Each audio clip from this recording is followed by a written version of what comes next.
right. Fantastic. Thank you so much for that introduction, Stefan. Very much appreciated.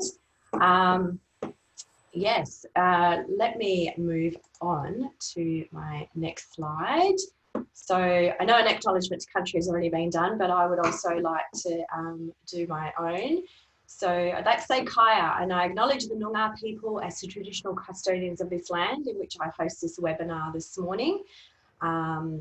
And obviously I've provided my services on this land as well. I recognise their unique and spiritual connection to Budja and waters, and I value the oldest continuing culture in the world, and I pay my respect to elders past and present.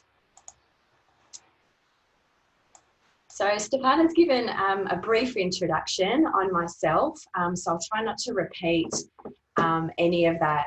My role at MIDLAS is I wear two hats. So one day a week I'm a financial counsellor, and the other 4 days of the week I'm a financial wellbeing worker. Essentially, the difference between the two is a financial counsellor, they're both free services, but someone will see a financial counsellor if they're in acute financial hardship.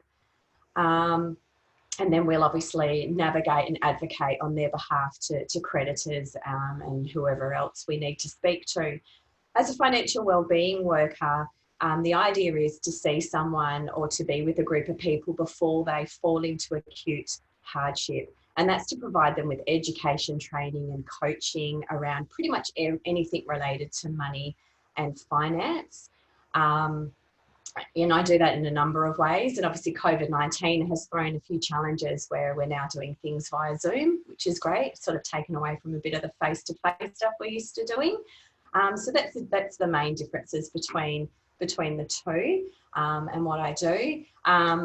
I have spent a good 18 years in the finance and banking industry, so I do understand money and finance really, really well. And I've only been in this sector for 18 months. And without all boring you to tears, obviously huge change for me in career path, working in a corporate sales environment and coming into a not-for-profit sector. But to be perfectly honest, I always really, really wanted to help people, and I've always been so passionate with education and training. And 3 years ago, I tragically lost my brother, and that made me realise how short life was, and that it was time to do something for me and something that I enjoyed. So that gradual shift into this space has led to where I am today, and I'm very, very grateful for that.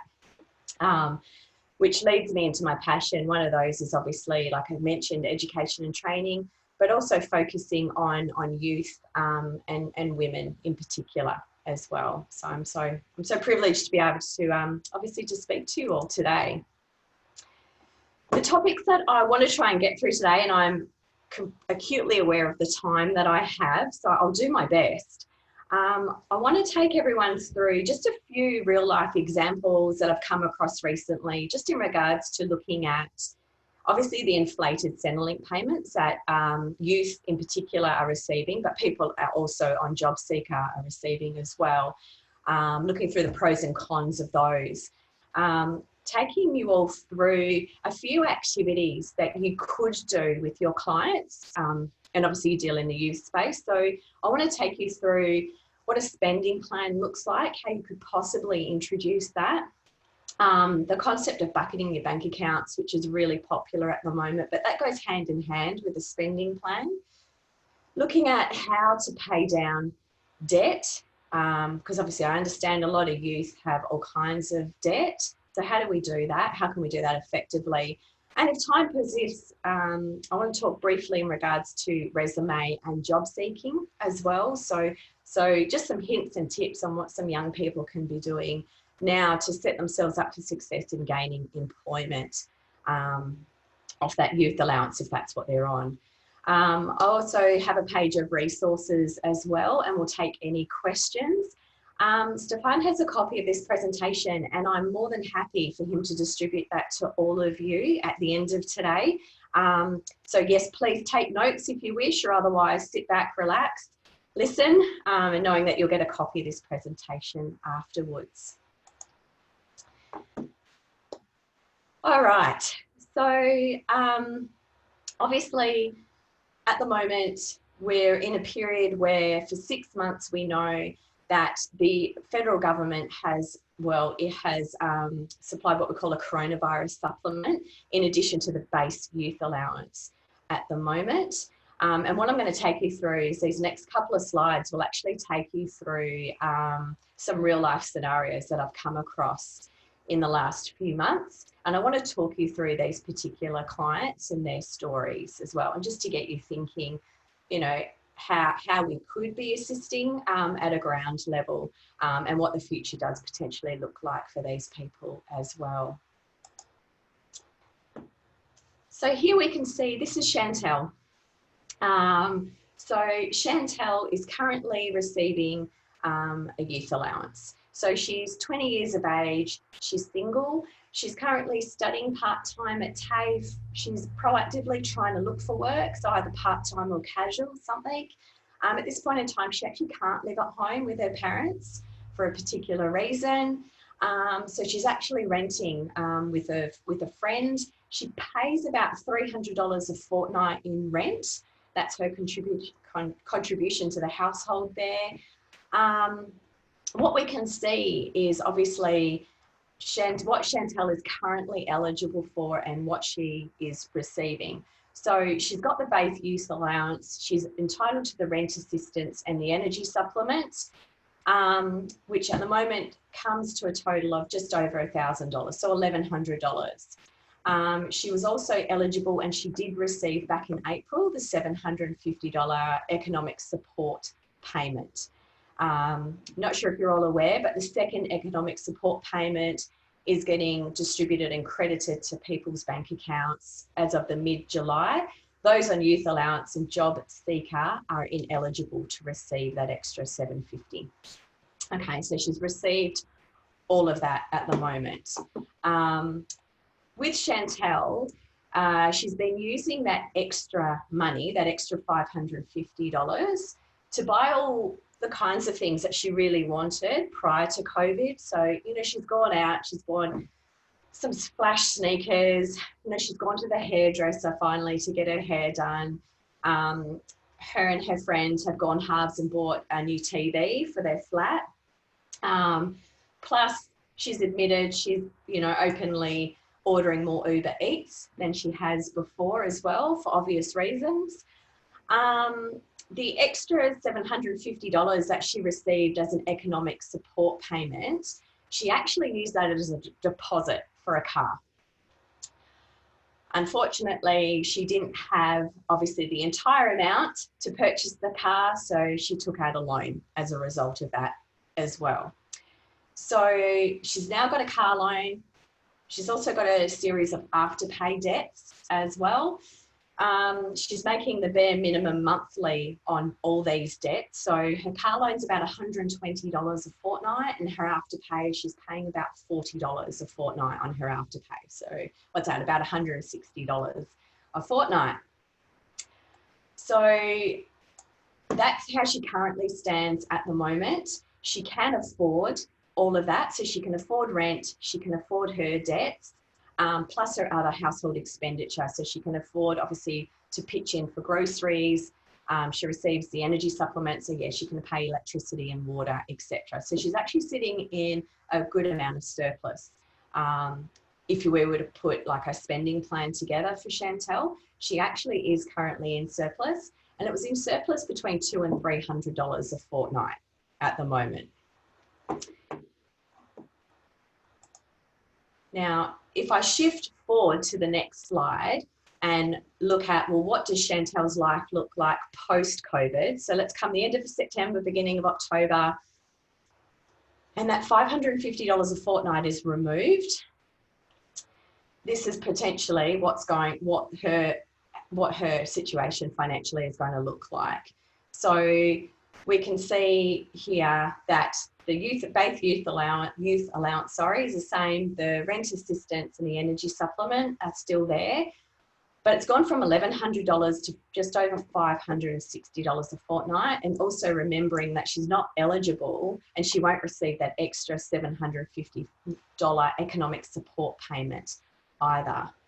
So studies have actually shown The more you earn, the more you spend. It's just a fact of life. So Chantel's been used to receiving for the last 6 months an extra $550.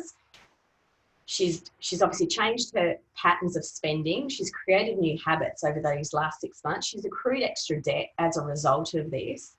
And now all of a sudden at the end of September, the government's going to remove this, and she's still going to be left with that debt. She's still going to have to pay her rent, and she's still going to have to buy groceries and the likes of it, but potentially she'll be left with a deficit in her spending plan.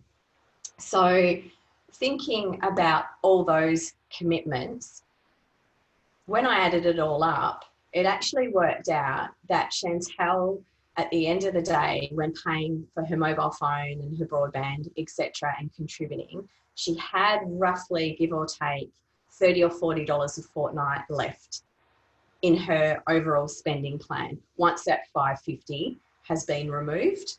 And that's taking into consideration all her household expenditure. So we can look at this and go, well, hey, at least you're in surplus by $30 or $40. But when you've been used to being in surplus $200 or $300, it's significant. It's significant, particularly for our youth. The conversations that we're now having with Chantel are around a bit of coaching, financial coaching with her in real life. So it's about, what are you doing with that $200 or $300? What could you be doing? Doing 2 budgets, one pre and one post, and showing her this is what the future looks like. This is what it currently looks like, but this is what it looks like in the future. What can you be doing now proactively to help you come the end of September? Because there's lots of speculation about what's going to happen to that $550. Is it going to be reduced? Is it going to look different to what it is? And as you all people can probably appreciate, we can't rely on speculation, and the government won't even come out and give us anything at the moment. So my point of view, the take I have on is, it's not going to be there. Don't rely on it. So what do we need to do? And that's something we've got to get people, and especially young people, thinking about their future, and what they're going to do with it.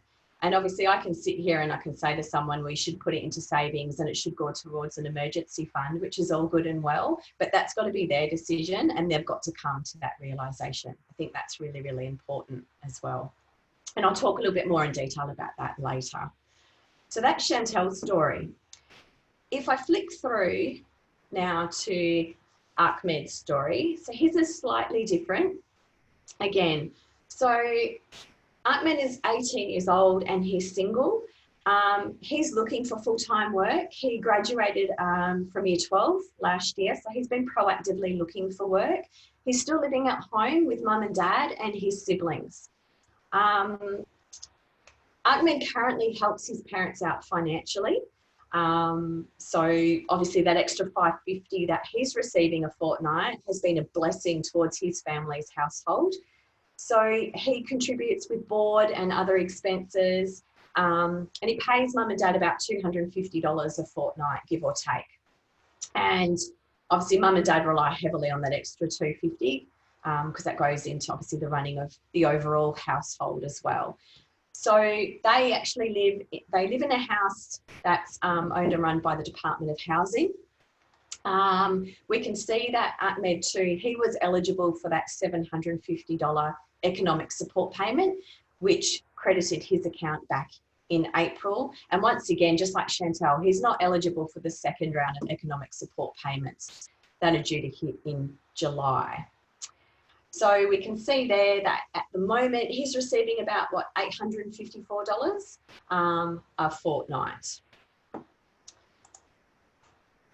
But if we fast forward, obviously, like I said, to the future, go towards the end of September, beginning of October, he loses that extra $550 supplement, and he's still contributing to his overall household. So he's still giving mum and dad, at the end of September, $250 a fortnight. He's only being paid now just over $300 a fortnight, which now leaves him basically, $50 to $55 a fortnight out of all of that. His parents rely on him to take his siblings to and from school, to extracurricular activities. He occasionally also needs to catch the bus or the train to go to job interviews, etc. as well. So if we look at all of that, how long is that $54 actually going to last him in a fortnight? And can it last him practically in a fortnight as well? Obviously, he wants to get a job, and the sooner he gets a job, obviously, the more money he'll make, and he'll still be able to help out mum and dad. So once again, it was sitting down with him, going through a spending plan and coaching him through what can he be doing with that extra money now? Can he be saving that? Can he be putting that away for the end of September when it suddenly drops back down to the $304.60 again? So these are the kinds of coaching conversations with him. And obviously with Ahmed, you know, the big concern for him is he still wants to be able to contribute to the household. It's that strong bond that he has with his family.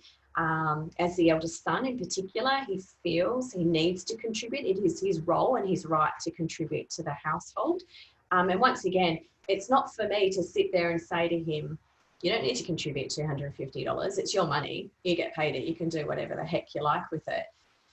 That, like I said, that's not my role. I'm not there to judge. I'm not there to tell him what he's to do with his money.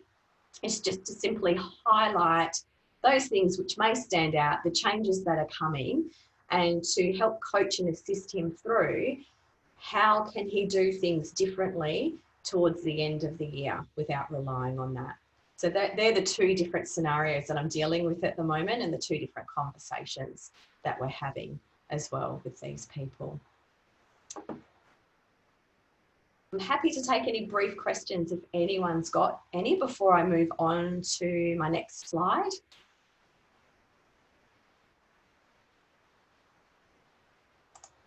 Excellent. Okay, I will move on.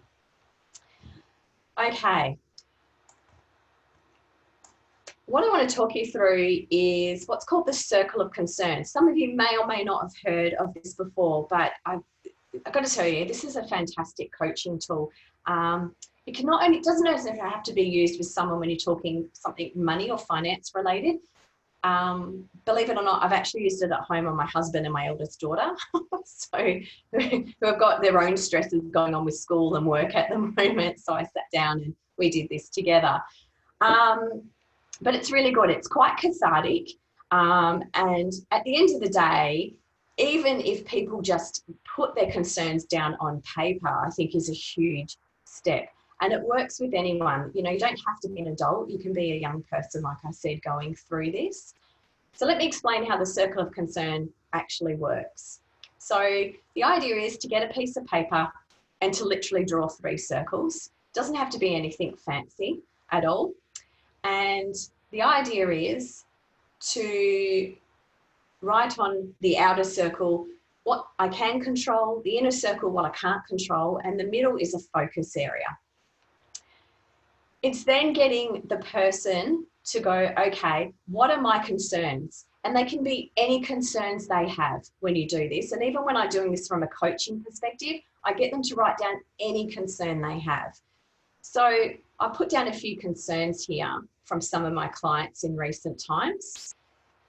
You know, from not having enough money to, you know, listen, I'm worrying about my sister because she's bipolar and she's not always taking her medication. And of course, that leads to all kinds of issues in the household, you know, down from things to the self-talk where people are going, my concern is I think I'm stupid. I'm just so stupid.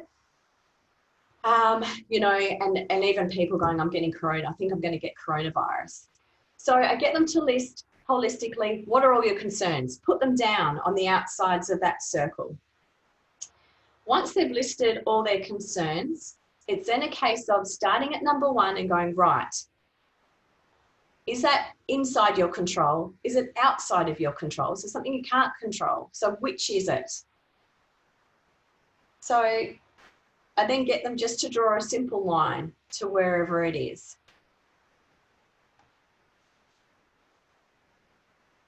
So for example, you know, I'm worried about getting coronavirus. Okay, can you control that or can't you control that?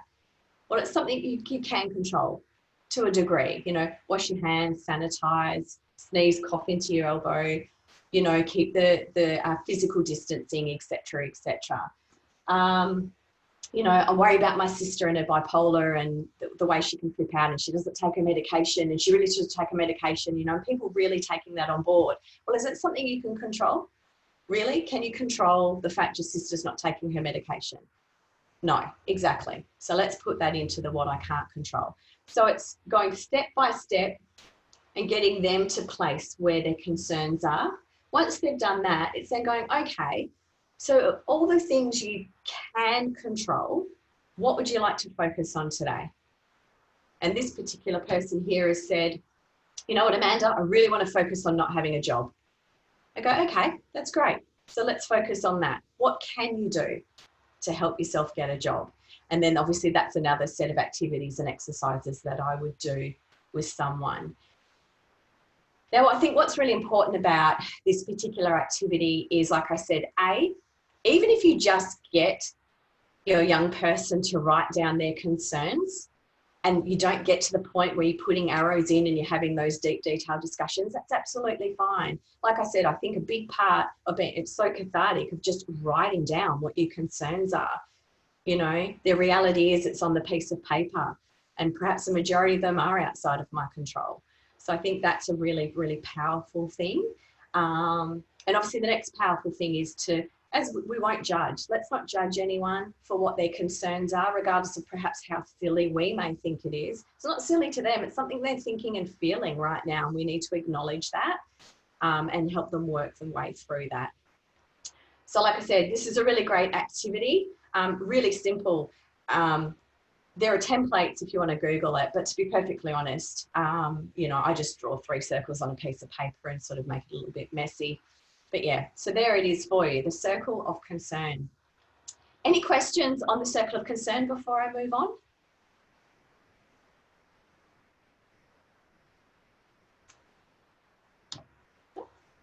Excellent. Okay. I've mentioned a number of times now a spending plan. Listen, I'm going to be honest with you, lovely people. It's a budget, right? It's just people hate the name budget. Sends shivers down people's spines. They go to sleep. They become bored with it. So it's called a spending plan. I like to call it a spending plan. Reason is why? Because it's a plan to spend our money. Let's be honest. We all spend our money in one way or the other. So let's put a plan around how we're going to effectively spend that particular money. More important than ever, when people are receiving that extra $5.50 supplement, so whether it be those on youth allowance or on JobSeeker or even JobKeeper at the moment, understanding that where your money comes in and where it goes out. So there are a few steps that I take people through when I'm creating their spending plan with them. And like I said before, with the circle of concern, you know, it doesn't necessarily be you have to get through that entire activity in a particular session with either a group of people or one-on-one. And it's the same with the spending plan. So you can tailor the length of this particular activity to your client. A good example is I've run this particular activity with one of my clients who has acute mental health issues. And obviously I have to take it in really small bite-sized chunks with him. I can't rush him through this particular process. And that would be my best piece of advice to you. You know your clients, you've got their trust and you've built rapport with them, so you know how to tailor something like this. So I'll get real. Young people just aren't interested in budgets at all. We know the importance as adults, but really a lot of them couldn't give 2 hoots about it. So I think it's how do we do it differently and how can we make it fun and quite interactive from them, and getting them to do a lot of the work on this as well. So we know it's important to get them to understand what money's coming in and what money is going out, especially right now, them understanding that that money isn't going to be around forever. They're not going to have those higher payments forever. So let's write that down. So I start by saying to someone, okay, let's grab a piece of paper. Let's write down how much money you hit your bank account every fortnight.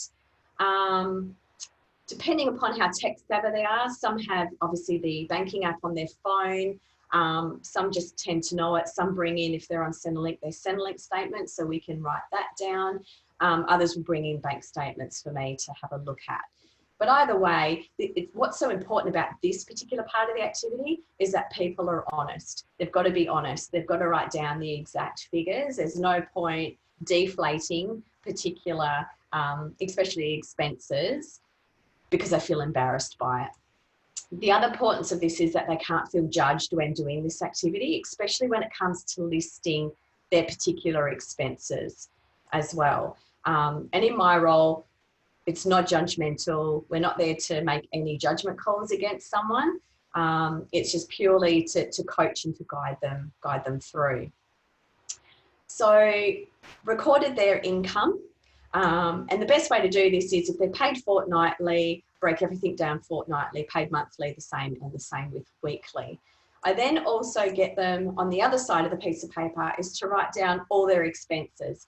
Doesn't have to be in any particular order. Let's just write it down. Once again, off the banking app, bank statements, whatever the case may be, and how much they're paying for those particular expenses. Once again, we know things like phone bills come monthly. Rent usually is paid weekly. So those kind of expenses can be all over the place. So once again, I just keep it simple. If they're paid fortnightly, let's break those expenses down fortnightly as well and write the dollar values.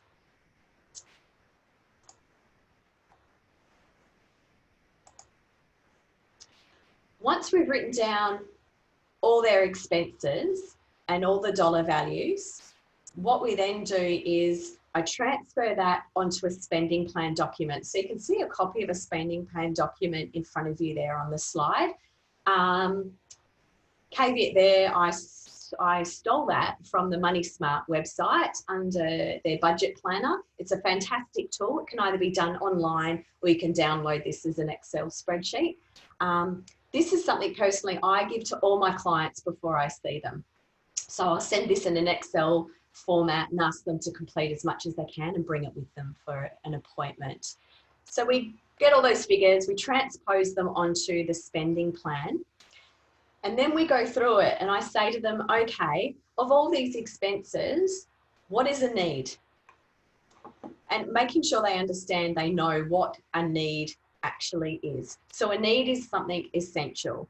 So if they're currently fortunate enough to have housing and they're paying board or rent, well, that's what they've got to pay.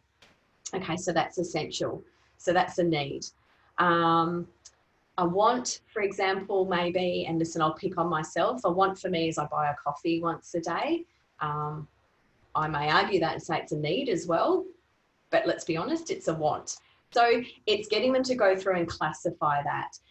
Because sometimes what we do is when we're creating a budget or a spending plan for someone and we get them to list all their income and expenditure, I think some of what we want to do, we want to rush in and we want to sometimes pick on those expenses that we feel either A, shouldn't be there or should be reduced dramatically.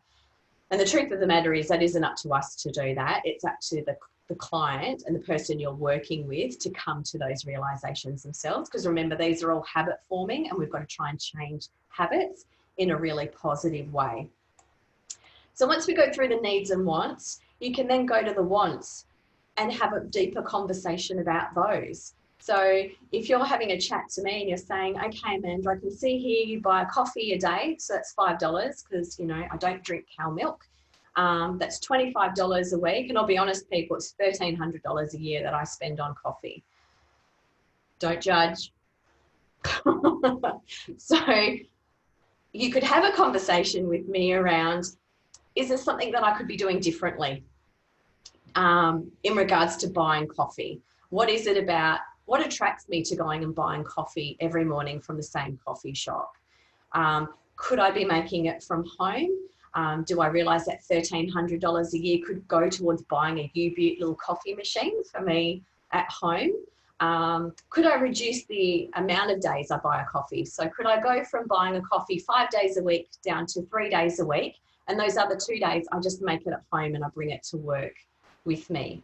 So it's about getting me to think outside the box and creatively to perhaps reduce that expense without foregoing it completely. And as probably a lot of you can appreciate, this can be a really tender conversation, especially around people who smoke, people who drink, people who have addiction of some description, whether it be to medication or to illicit drugs. It's a case of, you know, I'm not going to ask you to stop doing it because that's not my role, but how could you do things differently to reduce that overall cost as well? So that's the needs and wants activity. And then it's a case of seeing, okay, are you in surplus in this budget? And what could you possibly save? Could you save anything? Is there anything in this that you can save? Now, at the moment, those two examples of Chantel and Ahmed I took you through, absolutely. Their spending plans are currently in surplus. And this is the conversation I've had with them. It's around, do you have a savings goal? You know, what ultimately do you want? What are you trying to achieve? Great, let's put that in your spending plan. Because remember, a spending plan is how you spend your money. So you've got to put your savings goal in there as well. Spending limit. So obviously the money you have left after your expenses and your savings, like I said, is your savings, is your spending, savings is your spending money. So like I said, you've got income, you've got your expenses, you've got how much you're putting in savings every fortnight or week in your spending plan. If there is any money left over at the end of the day, that is obviously the spending money. I always encourage people to have money there to spend as they wish. So it's great to have savings goals, savings for a rainy day. You've got money to pay your everyday bills. But also I think it's important to have that money to splurge on yourself that you don't feel guilty about. And there's no set limit, whether it's $5 a fortnight, $10 a fortnight, but it's something for you to spend on whatever you want. That shouldn't be guilt-ridden whatsoever. I know in my household, my husband and I do this. And funnily enough, my little spend money is for my coffee. I don't know what he does with his. He probably goes to Bunnings or something, but mine's on coffee. So going back, so that's taking someone through a spending plan. Like I said, it's quite a lengthy process. Some people, it can be achieved between 60 and 90 minutes. Depending upon your client though, like I said, you might just literally get as far as talking through how much money is coming into your bank account and do you know what your expenses are? And them going, oh, I don't know how much I'm paying. And then you probably have to prompt them with a few things. So like I said, take it as a process, step by step, and be guided by your client. What I want to talk to next is leading on from the spending plan. It's then, you know, how do young people in particular set up their bank accounts to reflect their spending plan? And obviously in this day and age, it's called bucketing your bank accounts. So those of you who have heard of the Scott Pape, the Barefoot Investor, he obviously painted this particular topic, and a lot of the banks have picked it up and run with it ever since. So at the end of the day, I say spending plan or a budget's a bit like a diet, right? So we've got the best of intentions, you know, we're sticking to, you know, a keto diet or, you know, juice-based or whatever it is. But, you know, it's got to be right for you and it's got to be practical. So what is bucketing? Bucketing, if you can imagine, and depending upon the age of you, my parents used to do this and my grandparents used to do it. So back in the day when paychecks would be cash in a yellow envelope and would get handed to you physically every week or every fortnight, what older generations would then do is bring that home, take that money out and literally allocate that money into envelopes to pay the bill. So they would take it out and go, okay, I'm putting $10 this week onto the phone bill and here's $20 onto my mortgage or my rent. And then when that bill would come in, they would pull that envelope out and hence they would pay that bill. Bucketing is just the modern version of that. We're not paid in cash anymore. It's all put into our bank accounts. So how can we use that same envelope system and put it into real life? And this is how we do it. So the first point of call is to deciding on, I suppose, how many buckets someone needs. So spending plan, sitting down, having that discussion with the client, you know, what does this look like for you? You know, how is this going to work easily for you? Because ultimately, at the end of the day, most people have one or two bank accounts. And I'll be really honest with you, coming from the banking system, it was always taught and preached to, you know, that people really should only have one bank account, one everyday account, and then one savings account, that they shouldn't be having multiple accounts. And it's interesting how the banking sector's flipped that on its head, and now they're encouraging us to open up as many bank accounts as we like. So here we can see we've got 4 buckets: bills, everyday, spend, and savings. So the idea is with that bills bucket is that money goes into that particular bank account to cover things like rent, or if someone is fortunate enough to have a mortgage, you know, to pay the utility bills and for any debt. So in CHANTEL'S case, she would put, you know, her rent money in here. She would put her utility bills, so for water and electricity, in there, and her car loan into that particular bank account. Her everyday account for Chantel, for example, this is where she would put money like for her groceries, her fuel money as well, because she now has a car. So she's putting that kind of money into her everyday. Into her spend, because we could see that she was in surplus and she's nominated how much she would, spend, not savings, Amanda, spend. Let me just jump down to savings. Savings was easy. She knows how much she wants to allocate. So she's putting X amount of dollars into her savings every fortnight. And then what was left over was for her to spend on herself. So she's putting a nominated amount into her spending account every fortnight as well. So she has actually set up the 4 bank accounts for herself. So the second step to the whole bucketing system is, okay, now filling your bucket, so to speak, is the terminology. Now, you can do a lot of reading from books to Google to all over the place on this. And depending upon who the author of the blog or the book is, they all have different opinions on this. And what all these experts say to us is, okay, you need to put X amount towards bills, and you need to put X amount towards savings, and X amount towards your everyday.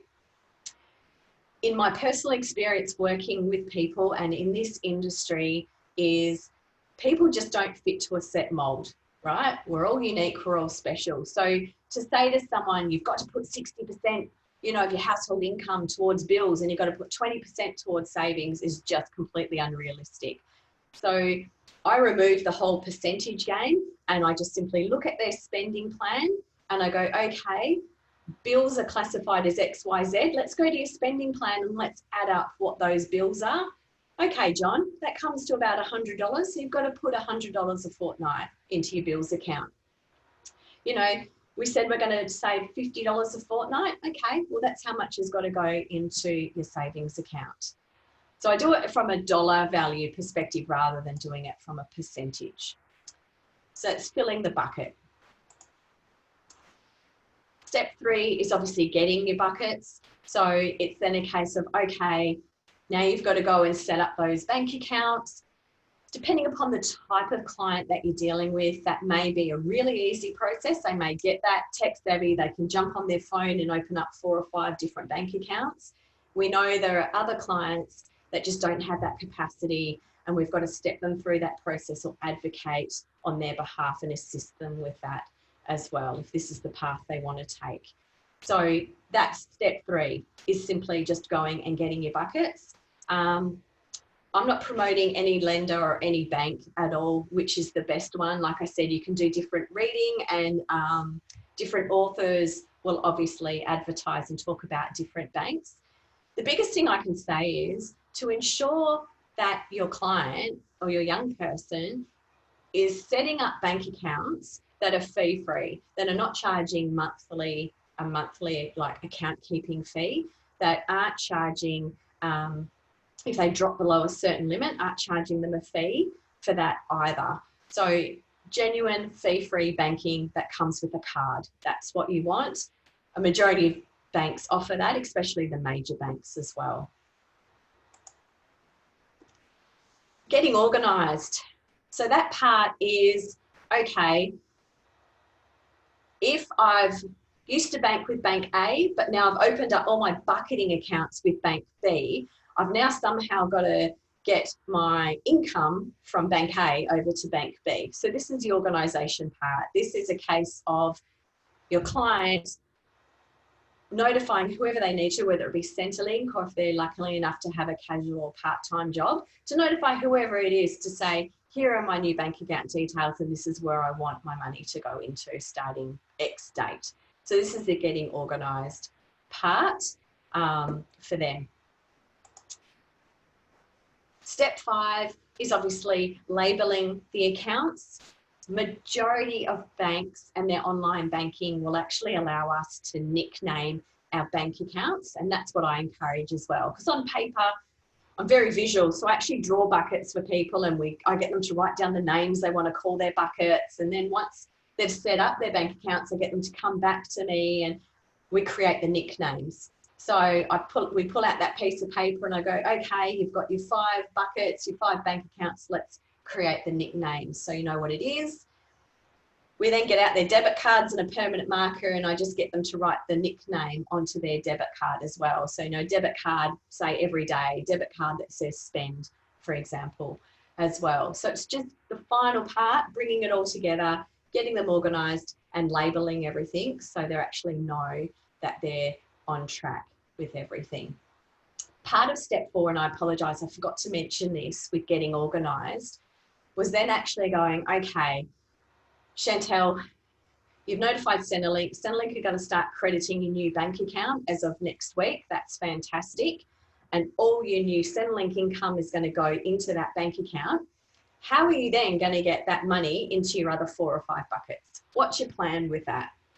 Are you going to do it manually? So every fortnight you've got to take out X from here and Y from there? Or do you want to set up an automatic payment? Do you know how to do that via online banking? So for me, it's just that little bit of extra coaching to get them to think how they're going to do it. And once again, it's trying to say, for me personally, it's easy, right? I would just set up automatic payments and have them shoot off every fortnight. But then I've also got to appreciate the client in front of me, for whatever reason, might like that control. Maybe they want to manually do that themselves every fortnight, and that's absolutely fine. It's once again having that conversation and whatever they feel comfortable with, whatever they can work with. Right, that's the end of the bucketing session. Any questions on that before I move on to my next topic at all?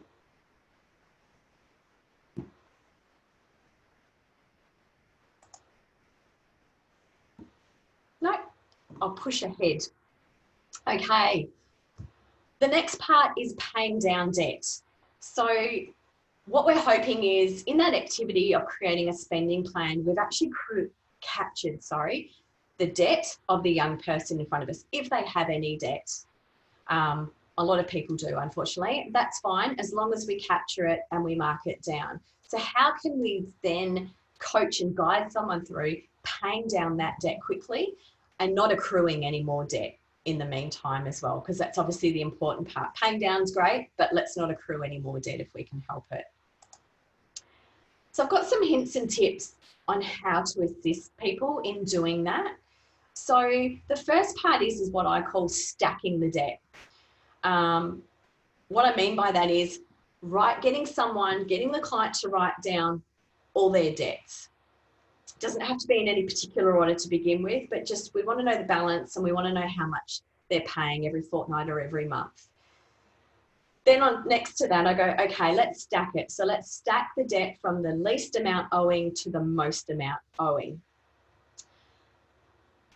There's a lot of conjecture around doing that. A lot of people go, no, you've got to pay the most off first down to the least. I flip it on its head. The reason is there's something really rewarding about paying off debt, especially if you start with the least amount. So if someone, for example, the example there is $200 is owed to mum and dad, you have to be honest and you've got to include that. So you pay mum and dad off in 4 or 5 weeks' time, they're $200. You can put a line on that piece of paper to say, I've paid mum and dad.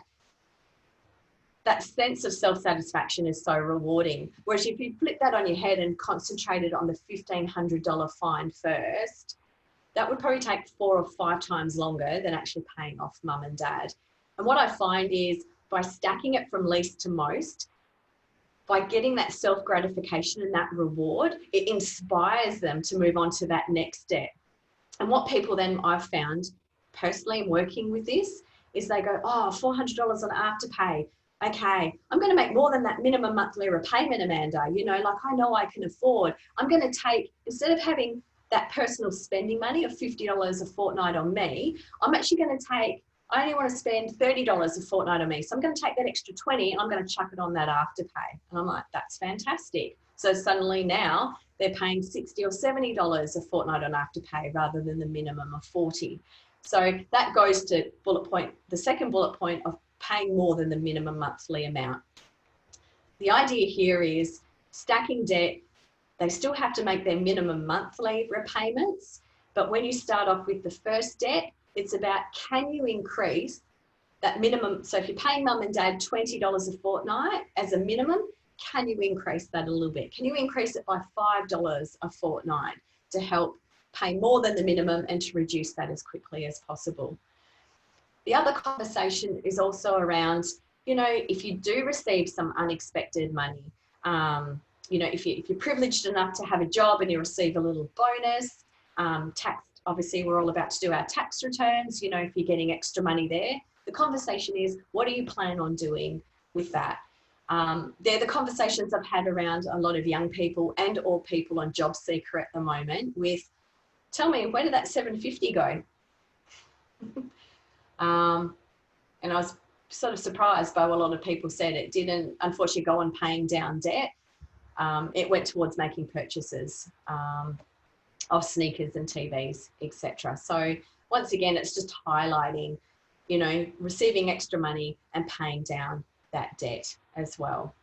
So Chantel here, you know, shows mum and dad, she's got an Afterpay, she's got a payday loan, and we've got, you know, $1,500 on fines enforcement as well. So it's like, how do we set up a plan, a payment plan there, and how do we get on top of that? Because that's really, really important.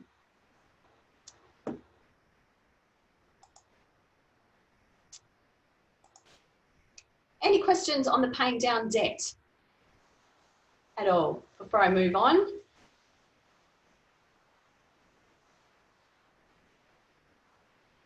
Excellent. You're making my life very easy. Thank you. Okay. Some quick hints and tips in regards to job searching, what young people need to be doing. I'll just pay a quick shout out to a very good friend of mine. She actually does this for a living. She's based here in WA. I'm not going to spruik her business. This is not what it's about. But I was speaking to her about, you know, what can young people be doing in this really tough environment to help themselves, you know, make themselves ready for work, you know, make themselves attractive to a future employer, especially in these really difficult times. So there are 8 tips on the page there in front of you. So one of her first suggestions was to get people to identify who they want to work for, you know, what companies really, really interest them, you know, what they're passionate about, what they're excited about, and it's reaching out to those organisations. And she actually used the word to reach out and be proactive aggressively was her word. And that, she said, that's really, really important, you know, and obviously trying to sell yourself and, you know, what makes you stand out from everyone else. So it's the important part there is identifying the companies and then reaching out to them.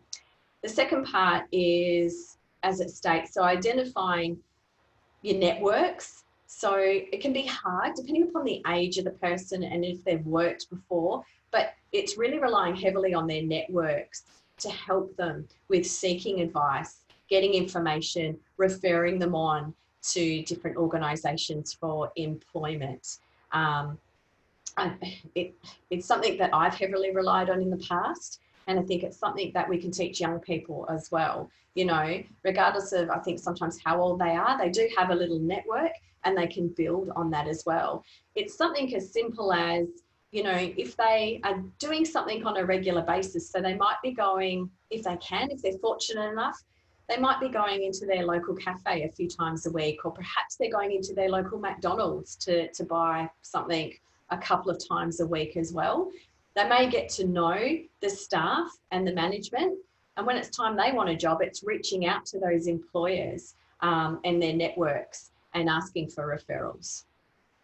The third tip that's given is know precisely what deliverables they can produce.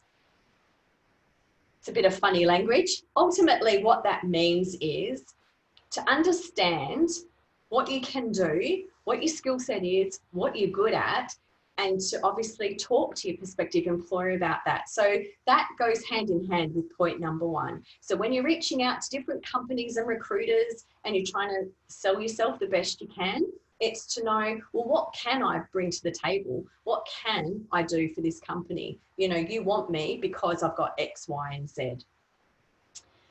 Obviously, the important part there is to have a resume, have a cover letter, and to build a LinkedIn profile as well. So it's all about, you know, promoting their value, not your biography. She said she often sees people listing, you know, things like some people, funnily enough, actually put their achievements from primary school and high school into a resume. She said an employer, depending upon the age of the person, by the way, sorry. So if we're talking about someone in their 30s or 40s, a future employer does not want to know about that achievement certificate you got when you're in year 6. You might be proud, and that's great. Mum and dad love it. Your employer really doesn't give two hoots. Let's be honest. So it's keeping it really relevant, not making it a biography, but making it very business focused to what you want to achieve. The 6th point is, and she often talks to me about this, is young people managing their social media. I think sometimes we can talk to young people till we're blue in the face about this, but I think sometimes until they experience it in a job sense, they really have no idea. We know employers, well, I know I do. I jump on Facebook, I jump on LinkedIn, I jump on Insta, Snapchat, now TikTok, and I want to see what my future employees are doing. You know, because to be honest, if someone's out really partying hard every weekend and then they're making the comments like, I'm not going to work tomorrow, don't know if I really want you as an employee. Let's be honest. So it's a case of saying to young people, you can still have social media, that's fine. You can still post things, but you've really got to have that conversation. And I say this to my daughters, things you post, have a think about, is this something you want Nan and Pop to see? Is this something you want your high school principal to see? Because if the answer is no, then don't do it. It's as simple as that. It's the same for an employer. So they're always tricky conversations to have because I remember what I was like as a teenager. You know, you just roll your eyes and think, man, what would you know? You're ancient, you're 40. But it's just so important when it comes to a job. The second last point is talking about a board of direction. So regardless of age, it's having a good core group of people around you who you can rely on for support and guidance through this particular process. So obviously you lovely people are support workers, so you're one of these people that can be that great director for your youth in regards to obtaining work. You can give them really great advice and boost them up in this process. But they also need a couple of other people. It's almost like they need mentors around them to give them that outside advice and perspective on how to go about getting a job.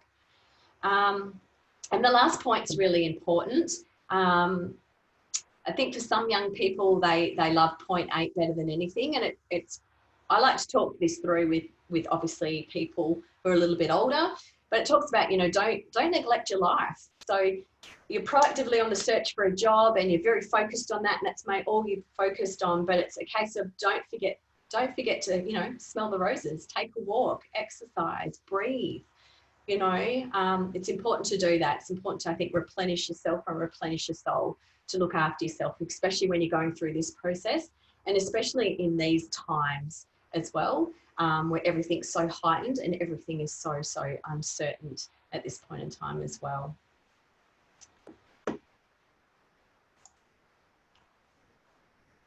On the screen there, I've got a few resources. And like I said, you can either frantically write it down now, or Stefan can give you a copy of this presentation where it's got it all on it.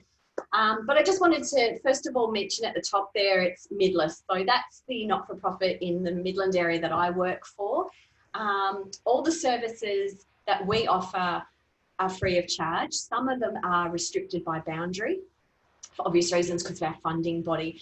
But ultimately, we provide financial counselling, financial capability, which is what I do, and we've got a few other financial counsellors. We've actually got a tenancy advocacy team. So if anyone is having trouble with their landlord, either through a private arrangement or through Department of Housing, whatever the case may be, we can actually assist them with that. We can assist them in going to court, etc., if it's gotten to that horrible end point. We've got a number of solicitors who work with us as well. Their specialities are in family law and disability discrimination law as well. So very, very handy for a number of things. And we've also got a disability support team, really fantastic team. They do everything from assist people with NDIS applications, the appeals process, God bless them, because that's a difficult job. They assist people with TPD claims, like through their superannuation, so that's total or permanent disablement, that particular insurance. They can assist people, you know, in writing up new plans for NDIS and be their advocates basically, and support them through it. So like I said, all those services are completely free, non-biased, non-judgmental. The other resources are the ATSIC's Money Smart website, absolutely awesome. That's where I get their spending plan from. I have to pay a shout out to the Barefoot Investor because I have taken a little bit of his material today. There's the awesome Money Minded program, which I've been through. You can go online and anyone can do that. It's a series of online activities, really handy for young people because it's very, very interactive. Very interactive. So if they've got the tech support there, or you're able to provide it, I do highly recommend that. For young people as well, listen, if they just aren't interested in an Excel document and they're rolling their eyes, there are plenty of free budgeting apps out there. There's Pocketbook, Good Budget, and YNAB. I've used Pocketbook in the past. It's great. I've got to admit, I still use an Excel spreadsheet. I'm a bit dorky that way, but a lot of those budgeting apps you can enable it to link to your bank account. So what it does is it gets your transactions and it feeds it through to the app. And what the app then does is the app then categorizes the expenses. So it will recognize a purchase from Coles is in the grocery section. It'll recognize Synergy is electricity and it will put it in the utility section for you. And the more you use these apps, you can customize and it becomes more and more familiar with your transaction spend. All these apps have, you know, great features like they produce graphs for you. You can set limits. So you can say, okay, my grocery limit is $400 a month, and it will send you a notification if you're getting close to that or if you go over that. So once again, you just sort of tailor it to your client and what their needs and what their wants are and how you think they'll engage with that particular system as well. Any final questions? Because that's the end of me. We have a question in the comments asking if are there any financial services like yourself out there that are able to run workshops like these, community education workshops, either for young people or for youth services? Yes, that's me. Yes, that's a great question. I actually forgot to mention that at the beginning. So what I wanted to say to everyone was, obviously what I've done today is very generic. I do appreciate and I understand that each of you may have a specific area that you deal with. So some in mental health, some specifically with homeless youth. drug dependency, all of that. And today I've just spoken in a very generic manner. But yes, listen, I do run and tailor workshops that I can do to suit your particular cohort of young people that you look after. Now, those workshops can be run and designed for yourselves, so for support workers, or I can run them specifically for your clients. So we can get a whole lot of your clients in and you tell me what you want me to chat about and I can run a session on that. I'm very fortunate that I've actually got 2 other industry peers who do the exact same kind of work that I do as well. One of them is joining us this morning. It's Sue. Sue's from Uniting WA. And also another colleague, Barty, as well. So there's 3 of us in the capability space who do run face-to-face workshops. Appreciate the time of COVID, that workshops can be run differently. So if it can't be run face-to-face, I can do it via Zoom as well. Just as effective. I prefer to do it face-to-face, but yeah, happy to run a webinar, so to speak, as well.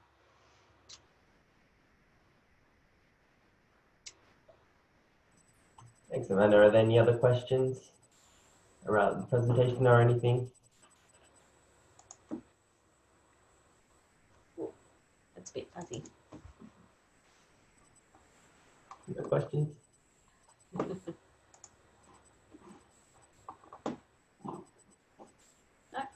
Awesome.